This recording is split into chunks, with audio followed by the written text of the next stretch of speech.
Hemos estado hablando de talentos y cuando hablamos de talentos yo siempre tengo en mente música. Por ejemplo, ¿qué hace con que exista una persona como Luciano Pavarotti? ¿Por qué él desarrolló eso? ¿Lo hizo desde pequeño? Tal vez sí, tal vez no, no lo sabemos exactamente. O deportistas que ustedes saben, como de élite.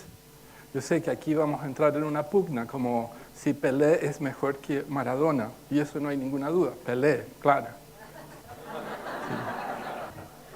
Pero sabemos que esta gente, cuando desarrolla talento, ¿y qué sería talento en este caso?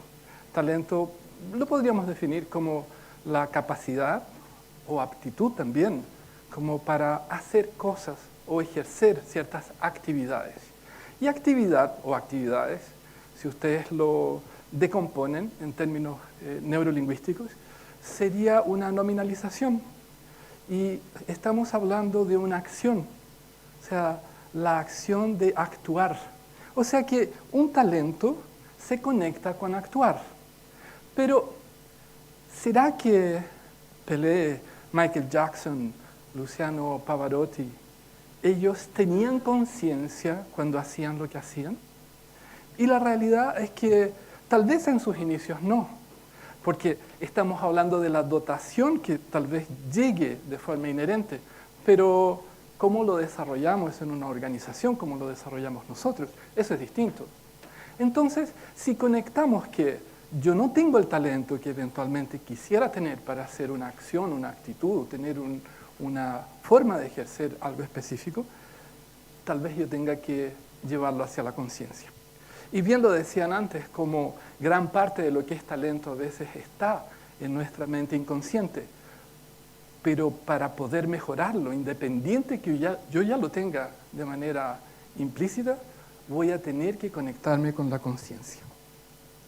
Y cuando me conecto con la conciencia, yo quisiera imaginarme que ustedes que están ahí plácidamente sentados, y no sé por qué se les ocurre mirarme, ustedes pudieran imaginarse qué tienen ustedes de parecido con este globo. Y yo voy a responder por ustedes. Probablemente ustedes van a decir, bueno, tiene una forma, y esa forma sí parece de una cabeza. Yo no soy tan cabezón, pero podría ser. Tiene un color rojo, y ese color rojo se asemeja mucho a lo que podría ser sangre o mi corazón. Y tiene una característica interesante también. Tiene como aire, oxígeno. Y ese oxígeno le da la forma o vida a este globo. Y desde eso se constituye esa realidad que ustedes perciben. Pero si dejara de tener oxígeno, yo me pregunto, ¿qué pasaría con el globo? ¿O qué pasaría con cada uno de ustedes? Y lo más probable es que en ese mismo momento sería un momento máximo de conciencia. Porque en ese momento de conciencia, ustedes tal vez se conecten con su historia. ¿Sí? ¿Qué cosas hicieron? ¿Qué cosas no hicieron? ¿Qué amores tuvieron? ¿Qué amores no tuvieron? ¿Qué éxitos desarrollaron? ¿Qué cosas no lograron? ¿Cómo fue la familia que tuvieron o no tuvieron? Y ese mismo momento de conciencia ya deja de llevarnos a solamente pensar en el coaching para ayudar a talentos a través de la conducta. Y estaríamos hablando de lo que se llama coaching de desarrollo. Es donde trabaja el coaching integral, desarrollando conciencia, desarrollando el pensar. Pero yo hablaba de realidad. La realidad le generaba la conciencia y si no había oxígeno, dejaba de estar esa conciencia. Pero ¿qué es realidad? Y hay a lo menos 4 visiones de lo que es realidad. Y Wilber nos presenta muy claramente cuáles son estas visiones. Y las integra, porque para el coaching integral ninguna es verdadera o no tan verdadera. Pero sí las 4 se conjugan. Y la primera que ustedes tienen es lo que se llamaría idealismo extremo, donde yo me imagino que lo que es real es realmente aquello que estoy produciendo con mi mente. es donde estábamos con Benziger. Eso sería esa realidad. Mi mente está produciendo todo eso. Pero también podríamos hablar que realidad es algo científico, que si no lo mido, y ahí está también Benziger, y otros tests que nos indican métricas, que si yo no lo mido o no existe algo material, concreto, específico, no existe. Y al no existir, bueno, no es real. También existe la visión postmodernista, donde estamos hablando de los significados, de la cultura, y desde esa realidad lo que se constituye es aquello que yo aprendí que era cierto o no cierto. Y es como los estudios que vienen desde Margaret Mead y que hablan que la cultura en realidad es lo que da los significados y que todo significado es contexto dependiente. Y la otra es una visión sistémica, extrema, donde uno dice la realidad es aquello que se conecta a través de los sistemas. Es lo que se dice en inglés the web of life. O sea, esa interconexión de redes es lo que me hace percibir qué es lo que yo vivo. Pero, ¿cómo? Es la pregunta. ¿Cómo yo tendría realmente un modelo que me permitiera desarrollar talentos? Y si ustedes lo analizan bien, otra vez nos encontramos con modelos muy similares a la primera construcción de lo que es realidad. La primera alternativa que tenemos es exactamente la que ustedes ubican como la teoría Y, y que dice que la forma de repente entender esto es a través de lo psicológico. Y se trabajan factores psicológicos de forma muy potente. Y es desde ahí donde se consiguen excelentes resultados, sin duda. La otra sería la teoría X, y que se va directo a la conducta, y el milímetro, o sea, si usted no dijo la cosa como debiera haberla dicho, eso está mal, y lo cortan, porque es la conducta. Y la presuposición es que por detrás de la conducta va a haber a alguien que tiene sus basales y frontales, y desde ahí se regula y se hace coaching, y funciona de maravillas. La otra ya también tiene una visión específica, porque está diciendo todo tiene que ver con cultura. O sea, la cultura organizacional me da el impacto con el cual yo voy a poder desarrollar un talento. Él es propio de ese producto, de ese medio. O, si ustedes piensan de forma sistémica, el sistema mismo les va a dar las interconexiones de tal manera que se produzca la generación de talento. Pero para mí me faltaba algo. Y en esta frase que ustedes van a leer solos, porque entiendo que todos tienen esa competencia acá. ¿Sí? Sí, voy a esperar para no causarles un problema en cuanto yo hablo y ustedes leen. Ustedes van a encontrarse con una potente frase de Sir John Whitmore, quien es uno de los papás del coaching contemporáneo, a propósito. Y Whitmore, él dice, para mí algo que fue maravilloso, porque dice que no es solo hacer lo que se está haciendo porque queremos obtener un resultado. Él lo hace porque cree que lo que ha producido la sociedad hoy día, la ha producido con inequidad. Y que desde esa inequidad, los negocios per se, que tienen muy bien estructuradas sus maneras de generar realidades, no son capaces de verse a sí mismos para hacer una autocorrección. Y que falta algo esencial. Y él habla en valores espirituales. Pero ¿a quién se le hubiera ocurrido conectar valores espirituales con negocios, o con la conciencia, o la ética, si de repente lo único que yo estoy esperando son resultados? Y me puedo conectar inmediatamente con eso como el fin justifica los medios. Sí. Entonces, Whitmore nos dice, hay algo más que está faltando en este constructo. Y en eso pensé cuál sería una excelente definición de espiritualidad.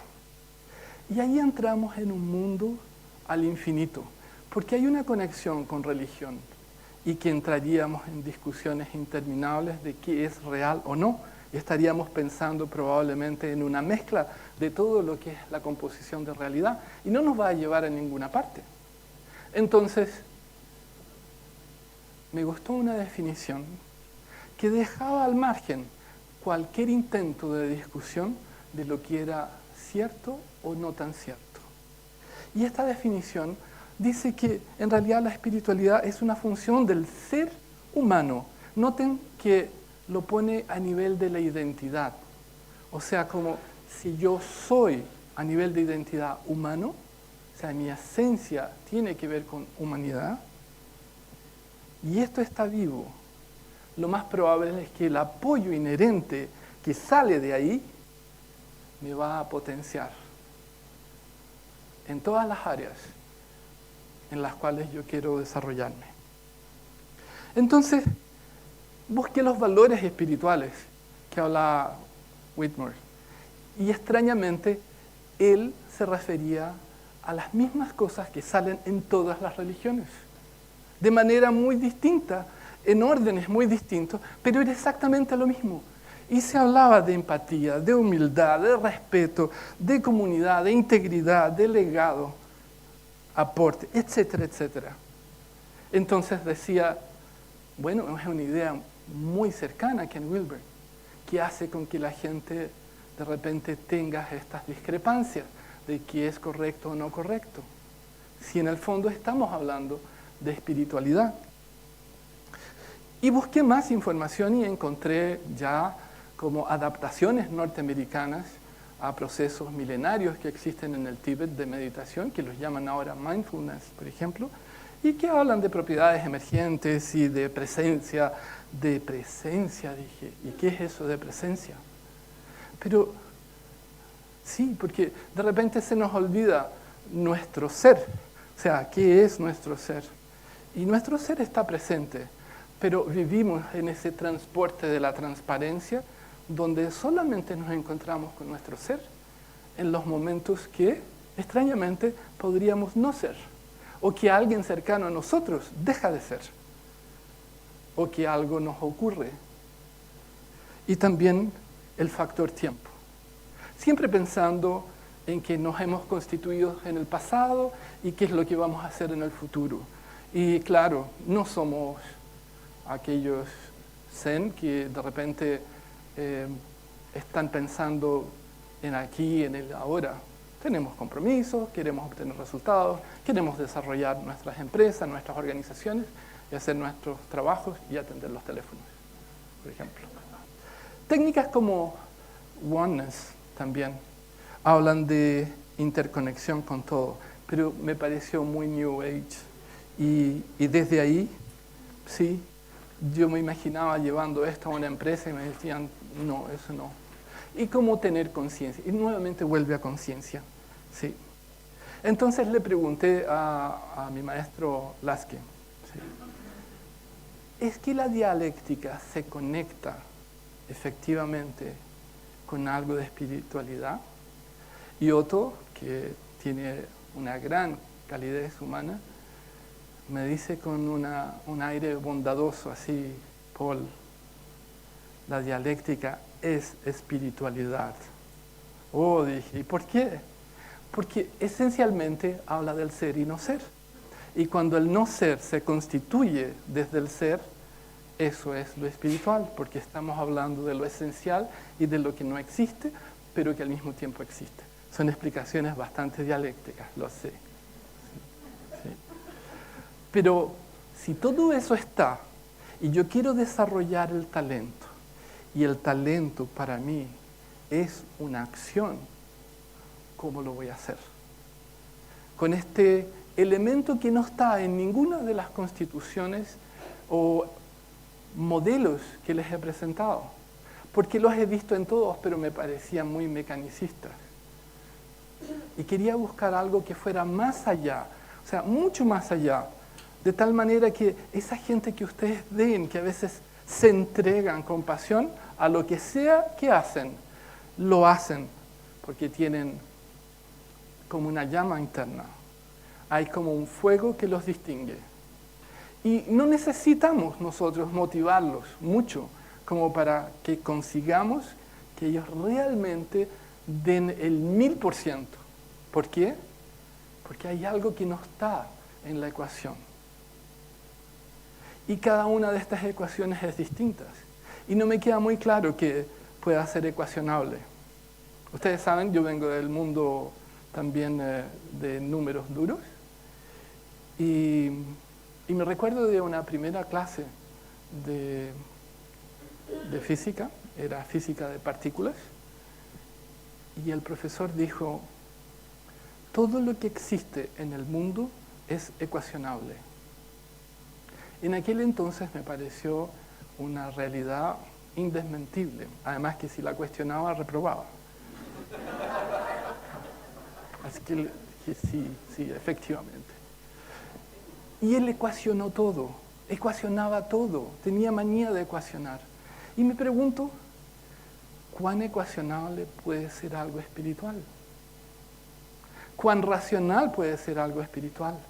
¿Cuán lógico pudiera ser algo espiritual?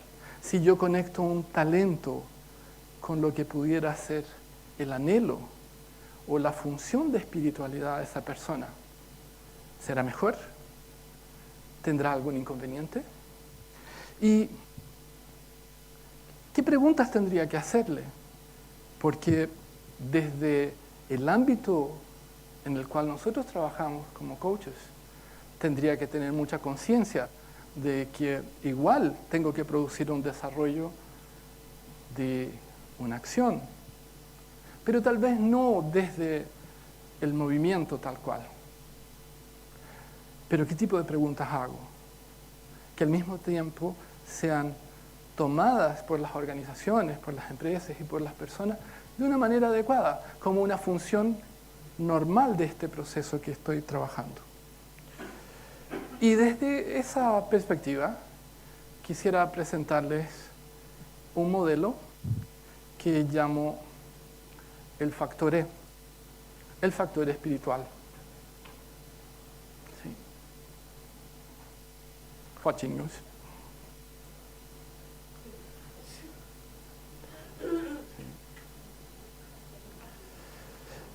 ¿Y cómo va a funcionar esto?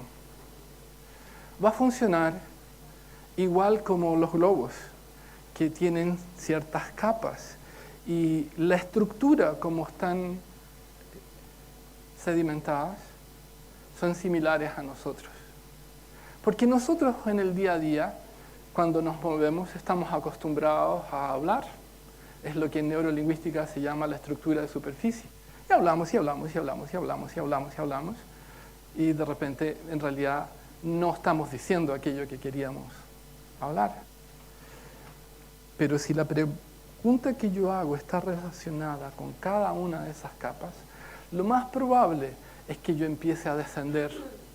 Y desde lo que es su estructura de superficie, yo empiece a descender a lo que sería su estructura profunda. Y desde la estructura más profunda hay una conexión ilógica, donde las etiquetas que están ahí no son muy precisas, pero son emociones y sensaciones que al estar mezcladas como sinestesia, sí tienen un significado en mi mente inconsciente. Pero cuando se alinean esto hacia lo que es un otro objetivo, le dan un impulso tremendo. O sea, la fuerza con que yo voy a lograr eso es indudable.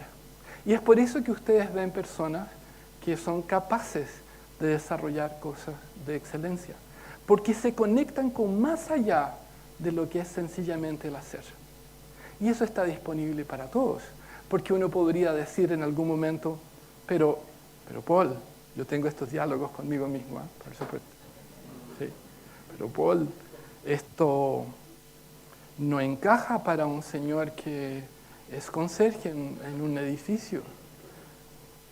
Él lleva 30 años ahí. Es muy distinto a un CEO que maneja 10.000 personas y él hace cosas importantes y genera más valor para muchas vidas y tiene una proyección hacia el futuro. Por lo tanto, lo espiritual está para el CEO. lo que sería paradojal.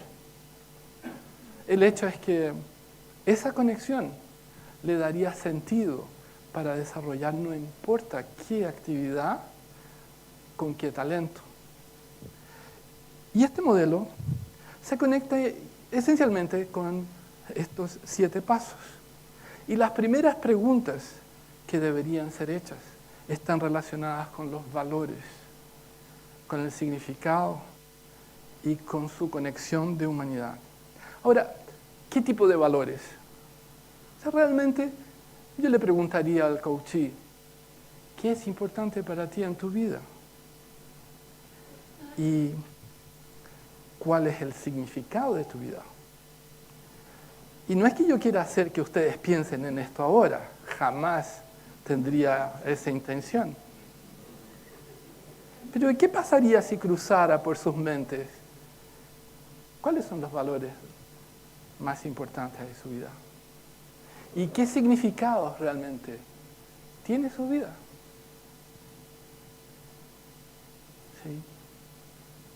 No sé si ustedes han respondido o no, pero pudiera ser que su conexión inmediata es con gente que ustedes aman, con sus afectos, con sus amores, con cosas que son realmente más allá del día a día y que los hacen reflexionar.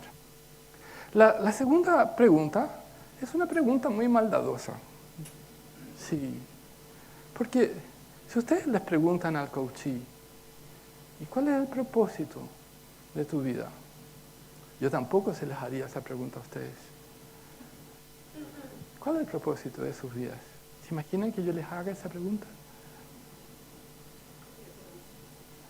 Sí. Y ustedes en este momento, inconsciente o conscientemente, se le empezaran a responder, ¿cuál es el propósito de sus vidas?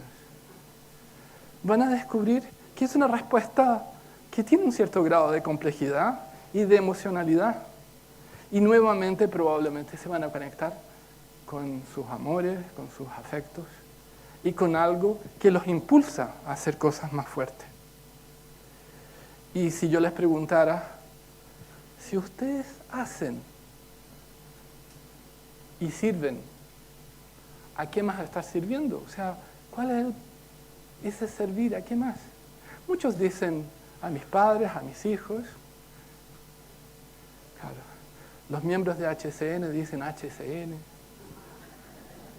Sí. Y ustedes se van a encontrar, sin duda, con qué es para ustedes ese servir. Y si en este momento ustedes, al mismo tiempo, recibieron una pregunta donde yo les preguntara, ¿sienten su presencia? ¿Su existencia?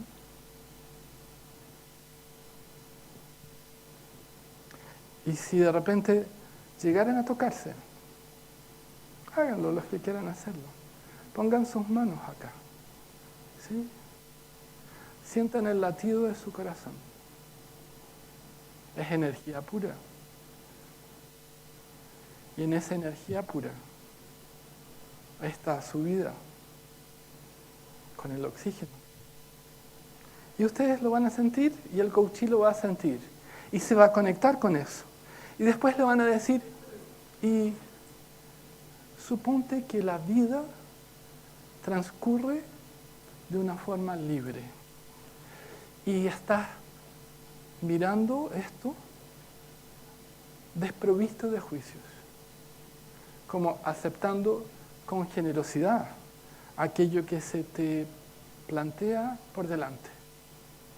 Tal vez con curiosidad de entender, ya que te pudiera parecer extraño o milagroso, cómo alguien logra estructurar realidades así. Porque tal vez ustedes no entiendan cómo eso está hecho, pero sería interesante, más que decir si es bueno, malo, más o menos, cómo aceptarlo. Y desde esa aceptación, observar cómo hay un continuo movimiento. Y en ese continuo movimiento, Nosotros somos parte de la transformación permanente. Y es como una ola, porque esta ola sube y baja, sube y baja. Y extrañamente tenemos la idea que algún día va a parar de subir y bajar. Y que vamos a estar tranquilos, seguros, vamos a tener todas las cuentas pagadas, nadie más va a tener problemas. La familia será para siempre feliz. Pero ahí está la ola, que sube y baja, sube y baja. Y en esa transformación estamos nosotros. Y estas preguntas buscan eso, ese desarrollo de conciencia y de transformación. Y una vez que yo le digo todo esto, yo lo conecto con lo que él quiere desarrollar. Ahora, imagínense cuánta entrega, cuánta emoción él le va a poner para conectar su talento con esta energía de la vida. Y el propósito mismo de lo que es su vida, el servir a ese todo mayor, entregar la presencia y el escucha profunda, el liberarse o estar desprejuiciado, el observar las transformaciones para conectar los talentos, lo va a hacer no solo alguien que tiene un talento desarrollado, lo va a hacer alguien de excelencia. Porque cuando ustedes apliquen este modelo en cualquier instancia, créanme que la fuerza de todos aquellos modelos que están embutidos en cada una de las preguntas, pero con un elemento que no se ve. Y aquello que por otro lado podría haber sido y que no fue, lo que sí fue es que cuando cada uno de ustedes descubrió lo que tenía en común con el globo, les faltó saber que además habían muchos globos, que estos globos eran de muchos colores y que una de las cosas más importantes en esto era que estábamos todos hechos para subir y trascender. Muchas gracias.